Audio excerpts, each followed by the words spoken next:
ഇന്നൊരു അടിപൊളി ബിരിയാണിയുടെ റെസിപ്പിയാണ് പറയാൻ പോകുന്നത്. അതായത് വെജ് ബിരിയാണിയാണ്. കുക്കറിലാണ് കേട്ടോ ഉണ്ടാക്കുന്നത്.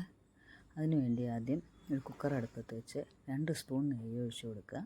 പിന്നെ 1 സ്പൂൺ എണ്ണ ഒഴിച്ച് കൊടുക്കുക. ഞാൻ വെളിച്ചെണ്ണയാണ് ഒഴിക്കേണ്ടത്. നിങ്ങൾക്ക് ഏതാണോ ഇഷ്ടം അത് ചേർക്കാം.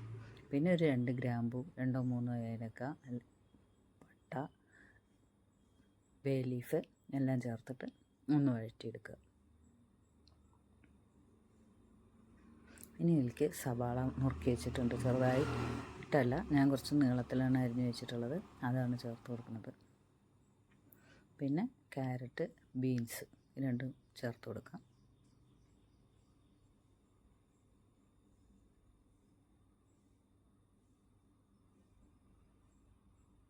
ഇനി ഇതെല്ലാം ഒന്ന് വഴറ്റിയെടുക്കുക.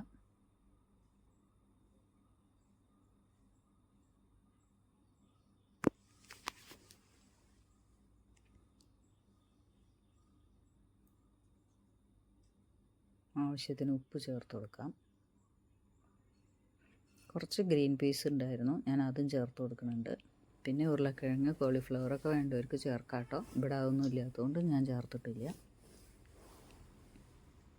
ഇനി ആവശ്യത്തിന് വെള്ളം ചേർക്കാം. ഞാൻ വെള്ളം ചൂടാക്കാൻ വെച്ചിരുന്നു, ആ വെള്ളമാണ്, അളന്ന് വെച്ച വെള്ളമാണ് ചേർത്തത് കേട്ടോ. ഞാൻ 1 ഗ്ലാസ് അരിക്ക് 1.5 ഗ്ലാസ് വെള്ളം എന്നുള്ള തോതിലാണ് വെച്ചിട്ടുള്ളത്. ഒരു മല്ലിത്തല, ഒരു പുതിനത്തല രണ്ടും ചേർത്തിട്ടുണ്ട്. ലേശം മഞ്ഞൾപ്പൊടിയും ചേർത്തു.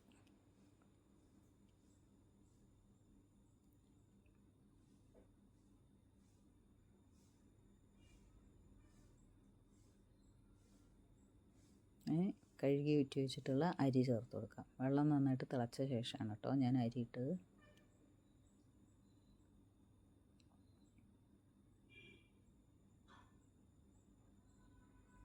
ഇനി ഇതിലേക്ക് ഒരു തക്കാളി അരിഞ്ഞ് ചേർത്ത് കൊടുക്കുന്നുണ്ട്.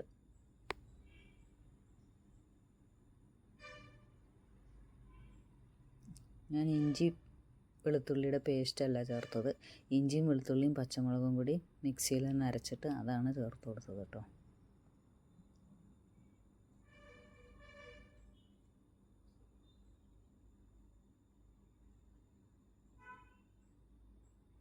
ഇളക്കി വെച്ച് ഒരു 2 വിസിൽ.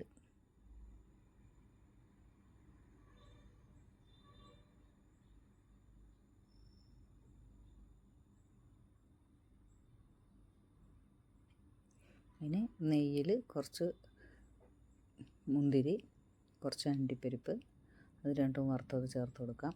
പിന്നെ ഞാൻ കുറച്ച് ബ്രെഡ് സ്ലൈസ് ചെയ്തിട്ട് നെയ്യിലൊന്ന് വറുത്തിട്ട് അത് ചേർത്ത് കൊടുക്കുന്നുണ്ട്. അപ്പോൾ അത്രയേ ഉള്ളൂ. എല്ലാവരും ഉണ്ടാക്കി നോക്കുക, എല്ലാവർക്കും ഇഷ്ടാവും. സ്വാദിഷ്ടമായ വെജ് ബിരിയാണി റെഡി. അപ്പോൾ അത്രയേ ഉള്ളൂ. എല്ലാവരും സബ്സ്ക്രൈബ് ചെയ്യാൻ മറക്കരുത്. ലൈക്ക് ചെയ്യുക, കമൻറ്റ് ചെയ്യുക, ഷെയർ ചെയ്യുക. ഇനി കുറച്ച് ക്യാപ്സിക്കം ഒന്ന് നെയ്യിൽ മൂപ്പിച്ചിട്ട് അതും ചേർത്ത് കൊടുക്കാം. ഇതൊക്കെ ഓപ്ഷണലാണ് കേട്ടോ, വേണമെങ്കിൽ ചേർത്താൽ മതി.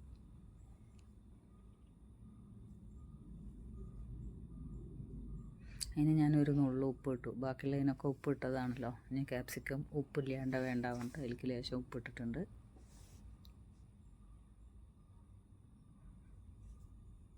ലേശം ഉള്ളി ഒന്ന് മൊരിയിച്ചെടുക്കുന്നുണ്ട്.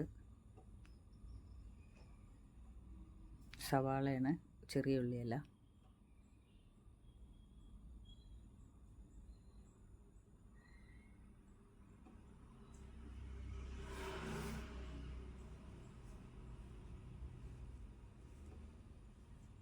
ഇനി അണ്ടിപ്പരിപ്പ്, മുന്തിരി, ബ്രെഡ്, ഉള്ളി, ക്യാപ്സിക്കം എല്ലാം വെച്ചു അലങ്കരിക്കാം. എന്നിട്ട് ചൂടോടെ കഴിക്കാം. സാലഡ് ഉണ്ടാക്കുന്നത് എല്ലാവർക്കും അറിയാമല്ലോ എന്ന് പറഞ്ഞിട്ട് അത് എടുത്തിട്ടില്ല.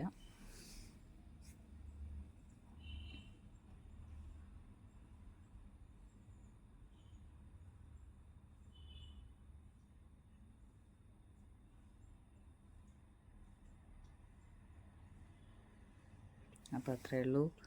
Thank you.